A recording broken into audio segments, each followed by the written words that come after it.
আমাদের এই তরুণরা যে প্রজ্ঞা, সাহস ও প্রত্যয় দেখিয়েছে, তা আমাদের অভিভূত করেছে, সারা বিশ্ববাসীকে অভিভূত করেছে। বন্দুকের গুলি উপেক্ষা করে বুক পেতে দাঁড়িয়ে গিয়েছিল আমাদের এই তরুণরা। অবৈধ রাষ্ট্র ক্ষমতার বিরুদ্ধে প্রবলভাবে সোচ্চার হয়েছিল আমাদের তরুণ তরুণীরা, স্কুল পড়ুয়া কিশোর কিশোরীরা। তারা নিঃসঙ্গ চিত্তে উৎসর্গ করেছিল তাদের জীবন। শত শত মানুষ চিরতরে হারিয়েছে তাদের দৃষ্টিশক্তি। আমাদের মায়েরা, দিনমজুরেরা ও শহরের অগণিত মানুষ তাদের সন্তানদের কাঁধে কাঁধ মিলিয়ে নেমেছিল রাজপথে। তপ্ত রোদ, বৃষ্টি, মৃত্যু ভয়কে তোয়াক্কা না করে তারা সত্য ও ন্যায়সঙ্গত আকাঙ্ক্ষার বিরুদ্ধে দীর্ঘকালব্যাপী রাষ্ট্রযন্ত্রকে পরিচালনা করার অশুভ ষড়যন্ত্রকে পরাভূত করেছিল।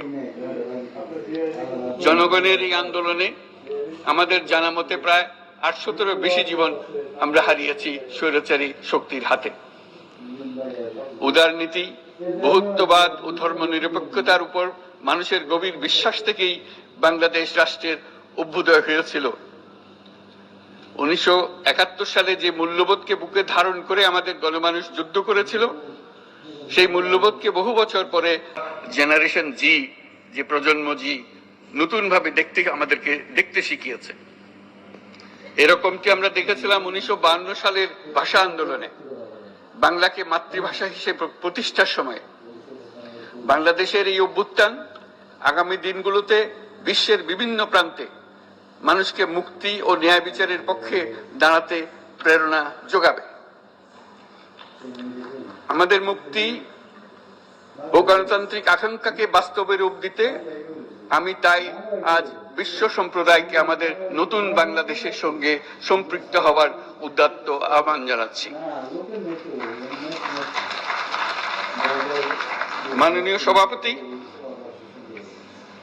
যে রাষ্ট্র কাঠামো দুঃসহ হয়ে গেছে, তার পুনর্গঠনের জন্য আমাদের তরুণরা, দেশের আপামর জনসাধারণ একমত হয়ে আমার এবং আমার উপদেষ্টা পরিষদের উপর আস্থা রেখে সরকার পরিচালনার এক মহান দায়িত্ব আমাদের উপর ন্যস্ত করেছে।